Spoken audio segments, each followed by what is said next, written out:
Kenapa memelihara perkutut harus ganjil? Inilah 5 alasan logisnya. Ada banyak jenis burung yang sering dibudidayakan oleh para pecinta burung.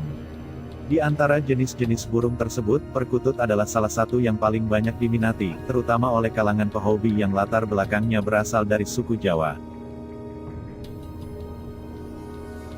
Bagi orang Jawa, memelihara burung perkutut bukan hanya menjadi sarana pencipta kepuasan dan kenikmatan pribadi. Selain karena suaranya yang dapat memberikan suasana ketenangan, dalam kepercayaan ilmu kejawen, memelihara burung perkutut juga dianggap dapat membawa tuah keberuntungan dan nasib baik bagi pemiliknya. Kendati demikian, untuk memperoleh tuah keberuntungan tersebut, pemeliharaan burung perkutut konon perlu mengikuti beberapa aturan tertentu. Salah satunya adalah aturan jumlah burung perkutut yang dipelihara harus ganjil. Tak heran karena aturan ini kemudian banyak orang yang bertanya, kenapa memelihara perkutut harus ganjil sehingga mereka berusaha mencari tahu jawabannya. Memelihara perkutut harus ganjil. Dari yang saya pahami dan pelajari, alasan kenapa memelihara perkutut harus ganjil tidak bisa dilepaskan dari mitos kemunculan burung perkutut itu sendiri dalam budaya dan mitologi Jawa. Bila kita merujuk pada legenda yang saat ini beredar, burung perkutut konon memang bukan burung sembarang burung.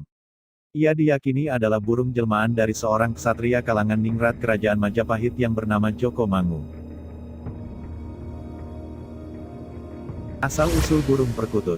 Joko Mangu adalah seorang ksatria tangguh pilih tanding yang jujur, amanah, dan tak mudah terbujuk hawa nafsu. Saat menjadi pangeran, ia sebetulnya hendak diwarisi tahta kerajaan. Akan tetapi, karena tak ingin sibuk dan tersesat dalam urusan duniawi yang penuh dengan tipu daya, ia pun kemudian memilih untuk melakukan tapa brata. Dalam tapa bratanya itu, Joko Mangu lantas mendapati wangsit bahwa dirinya akan berubah menjadi sesosok burung. Lewat penjelmaan itu, ia diyakini akan bisa menjadi contoh bagi setiap umat manusia dalam berlaku sebagaimana mestinya seorang hamba. Belakangan ini, kita bisa melihat bagaimana tujuan penjelmaan Joko Mangu menjadi seorang burung perkutut benar-benar terlaksana. Kita bisa menemukan banyak filosofi yang dapat dipelajari dari seekor perkutut. Sebagai contoh, bila beberapa perkutut ditempatkan dalam satu sangkar atau ombyokan, jarang sekali kita melihat adanya pertengkaran antar perkutut di dalamnya. Ini bisa menjadi simbol bahwa sebagai manusia, kita pun harus bisa saling menghargai dan hidup rukun di antara sesama. Contoh lain, perkutut termasuk hewan yang tidak rakus. Bila diberi pakan, maka pakannya itu akan dihematnya sehingga hanya sekedar cukup untuk hidup. Contoh yang diberikan perkutut ini tentu bisa menjadi alasan kita sebagai manusia untuk tidak terlalu mengedepankan kehidupan duniawi. Harta bukan segalanya sehingga kita tidak perlu memperjuangkannya secara berlebihan, sehingga sampai mengabaikan kerukunan antar sesama. Selain kedua contoh tersebut, sebetulnya masih banyak pelajaran lain yang bisa dipetik dari pola hidup seekor perkutut.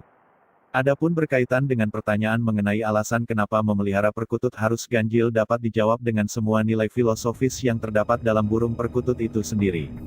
Coba dipikirkan dan direnungkan dengan ketenangan hati, niscaya Anda akan menemukan jawabannya.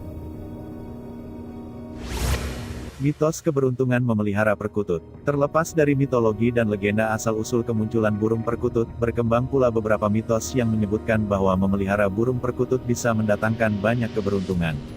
Keberuntungan yang dimaksud antara lain dapat mendatangkan rejeki, jodoh, kebahagiaan, kewibawaan, serta kemudahan dalam kenaikan pangkat dan jabatan. Semua mitos ini tentu tidak bisa dipahami secara letterlek menggunakan logika. Artinya, semua keberuntungan yang dimaksud hanya bisa diperoleh bila pemiliknya mau mengambil hikmah dan pelajaran kehidupan dari burung perkutut yang dipeliharanya setiap hari. Tanpa menganalisa filosofi tersebut maka bukan tidak mungkin bila mitos tersebut hanya akan sekedar menjadi mitos. Nah demikian, bagaimana teman-teman Kungmania?